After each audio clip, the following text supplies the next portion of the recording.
السلام عليكم. دكتور محمود عمارة من أرض الوطن من المنوفية. شوف البصة بتاعت دكتور حسين.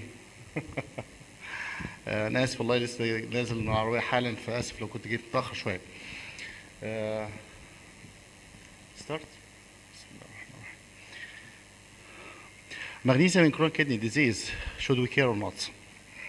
The agenda: magnesium homeostasis, magnesium situations, hypo or hypermagnesemia, magnesium and the chronic kidney disease. Should we care about magnesium in general population? Should we care about magnesium in chronic kidney disease patients? And the summary. What's magnesium? Magnesium is the fourth most abundant cation in the body and the second most important intracellular cation. Magnesium has a role in mineral metabolism, adenosine, phosphate, triphosphate metabolism, neurotransmitter release, and in the regulation of vascular tone, heart rhythm, and platelet-activated thrombosis.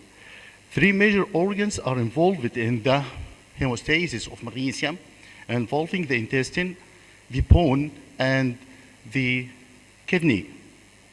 What is the homeostasis of magnesium? Plasma concentration of magnesium equals to 1.5 to 1.9 milliequivalent per liter, and this number must be under control of the intake and the reabsorption and the excretion. Dietary intake of magnesium equals to 360 milligram per day. Most of them are present in the meats, greens, and the cereals. On the other hand, the intestinal absorption passes by two sequences. One of them is passive, equals to about 80% from the reabsorption in the GIT, and the other is under control of active transportation, which equals to 10 to 20% of the ingested magnesium. And the rest pass through the fecal excretion. On the other hand, the intracellular compartment equals to 20 to 25 in muscles and other tissues, 10 to 15% of total magnesium present in other tissues. From those, the bones contain the major content of the body, magnesium, about to 60 to 65 of whole magnesium in the body, which equals to 25 gram in the whole body. What about the kidneys? Most of the filtered magnesium in the kidney is reabsorbed about up to 95% from the filtered magnesium is passed from the kidney and reabsorbed again. The three major parts of the kidney who are responsible for reabsorption of magnesium are most of magnesium reabsorbed in the loop of Henle, and this differs from other ions that pass most of them in the proximal convoluted tubules. And about 15%, from 15 to 25% pass through the proximal convoluted tubule, and even the distal convoluted tubule have a major role in the reabsorption of magnesium, and the tuning deals with the serum level of magnesium done actually in the distal convoluted tubule. So proximal convoluted tubule equals to 10 to 15% from the reabsorption of magnesium. The loop of Henle is the major site of reabsorption of magnesium, about 70 to 80% from the reabsorbed magnesium, and the fine tuning of magnesium done in the distal convoluted tubules. And the rest, about 5% of filtered magnesium, is in urinary excretion. What about the variation in the level of magnesium? First of all, normal serum magnesium concentration ranges from 1.7 to 2.4 milligram per deciliter. 70% of them are ionized, about 20 to 30 pence per protein pound, and the complexity anion with anions like sulfate, phosphate represents for 5 to 15%. The ultra-filter proportion of magnesium is including the ionized and the complexed with anions. What about magnesium? Magnesium is commonly forgotten, so please don't forget about magnesium. Even, actually, you have to consider it in chronic kidney disease patients. What is the cause of hypomagnesemia? Mainly decreased intake of magnesium, like malnutrition, alcoholism, or redistribution, hungry bone syndrome, refeeding syndrome, gastrointestinal losses happened in diarrhea and intestinal resection, and renal losses, several tubular changes, and drugs. For the drugs, the most common drugs used commonly to have hypoglycemia side effects, these drugs are commonly used even in patients with chronic kidney disease, like diuretics, PPIs, excessive use of PPIs, calcium urine inhibitors, metformin, the gold standard treatment of diabetes, aminoglycosides, and antibiotic, and cisplatin. All of those might lead to low serum magnesium, which may have had the highest risk of coronary artery disease. Hypomagnesemia manifested actually through the neuromuscular manifestation, including tremor, tetany, seizures, weakness, apathy, delirium, cardiovascular effect, especially atrial and ventricular dysrhythmias, hypokalemia, one of the major side effects of hypomagnesemia, other abnormalities of calcium metabolism like hypocalcemia, hypoparathyroidism, parathyroid hormone resistance, and decreased synthesis of cholesterol.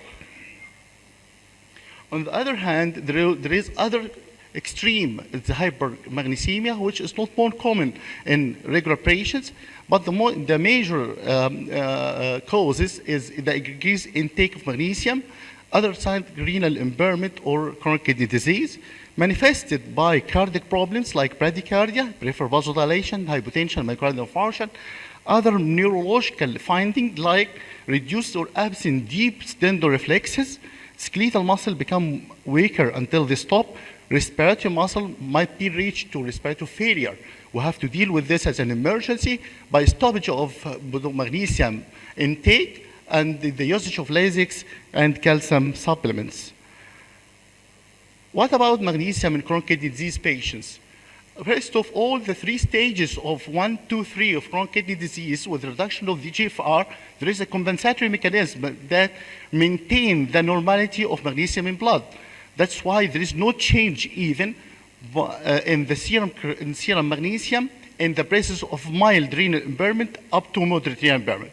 The reduction of GFR less than 30 millimeter per minute and even more to less than 10 milli per minute is associated with decrease of this compensatory mechanisms, which might lead to hypermagnesemic state.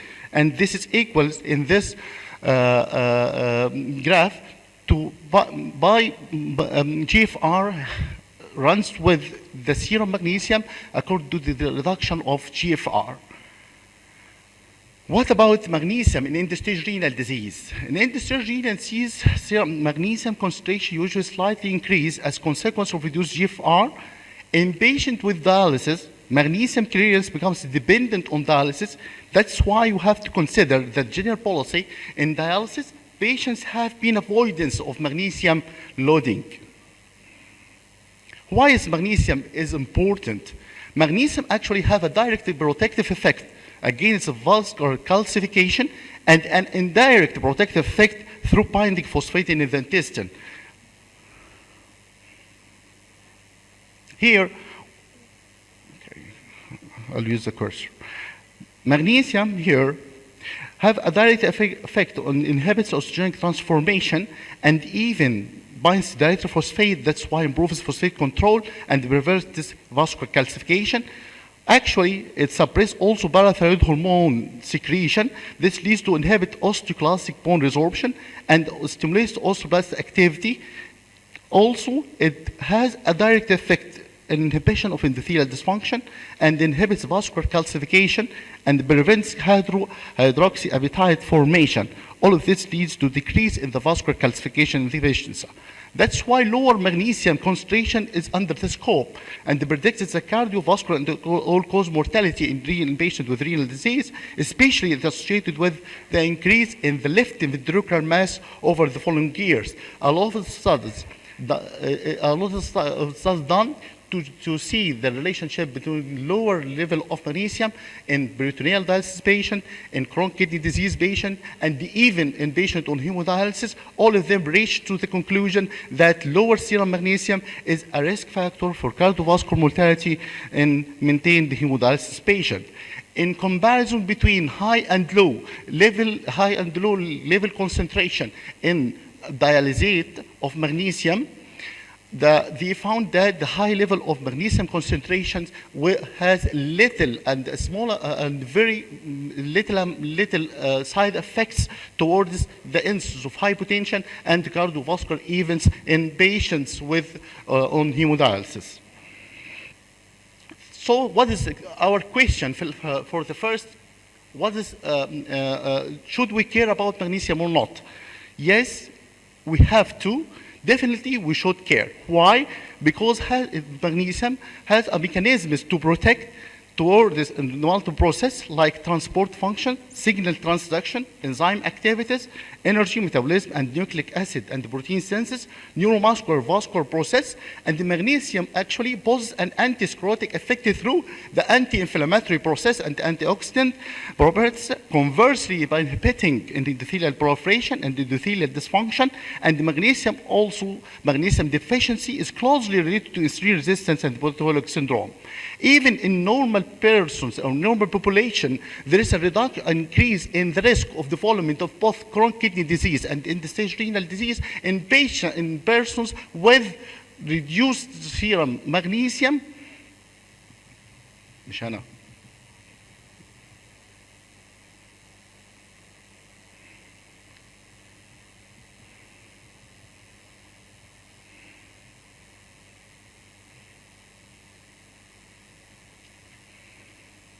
There is a reduction and there is major risk in persons with lower level of magnesium towards development of end-stage renal disease and even development of chronic kidney disease.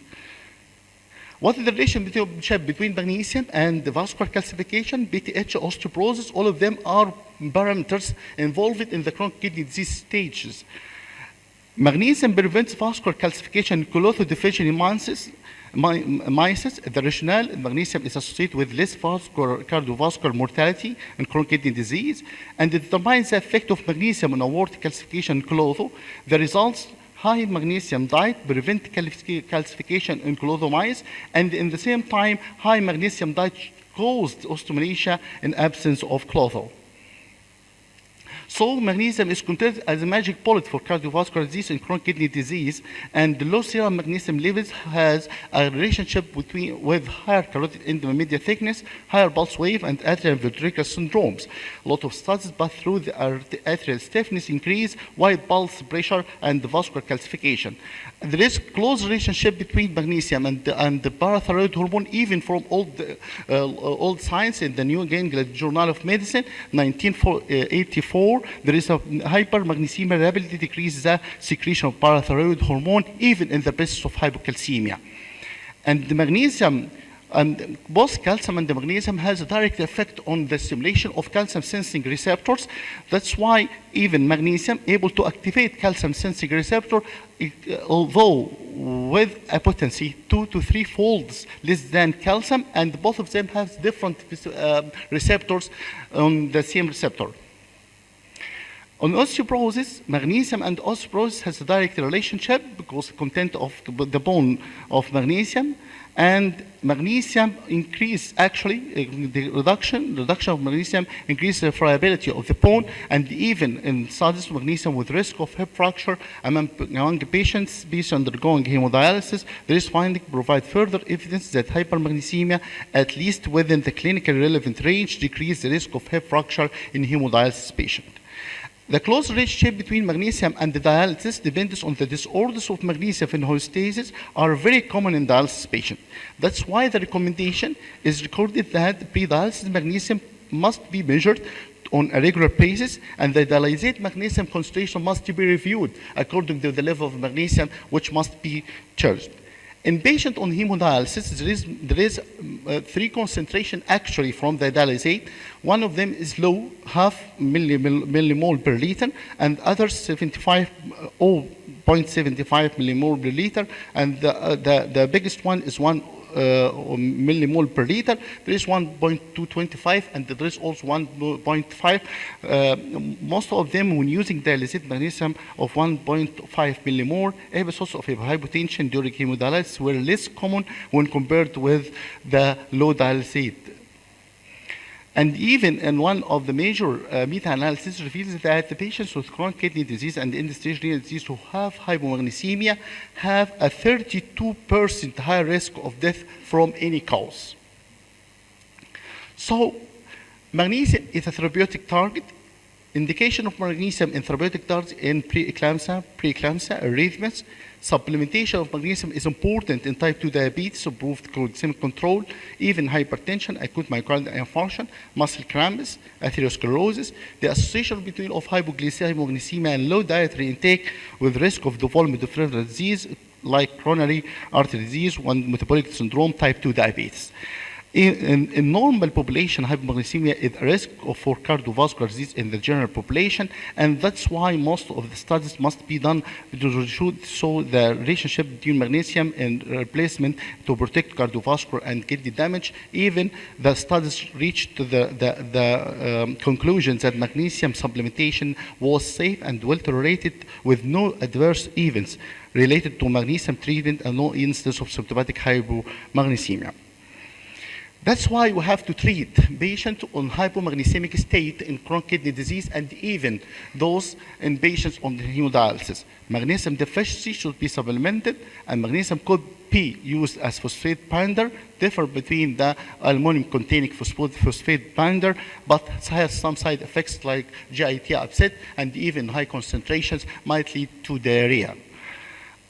It's recommended that magnesium should be measured regularly and adjust dialysate magnesium according to in order to maintain plasma magnesium within the normal range. In general, we use the dialysate with concentration 1 milliequivalent per liter, sometimes use higher concentrations, and we stress that a dialysate magnesium in concentrations lower than half millimole per liter should not be used because of the instance of hypotension, and even cardiovascular problems. The summary: magnesium is an important but an under-investigated cation. It plays an important role in multiple processes and as coenzyme in a variety of processes. Clinical signs of both hypo and hypermagnesemia are non-specific, can be similar or even absent. The kidneys are elementary maintaining magnesium concentrations.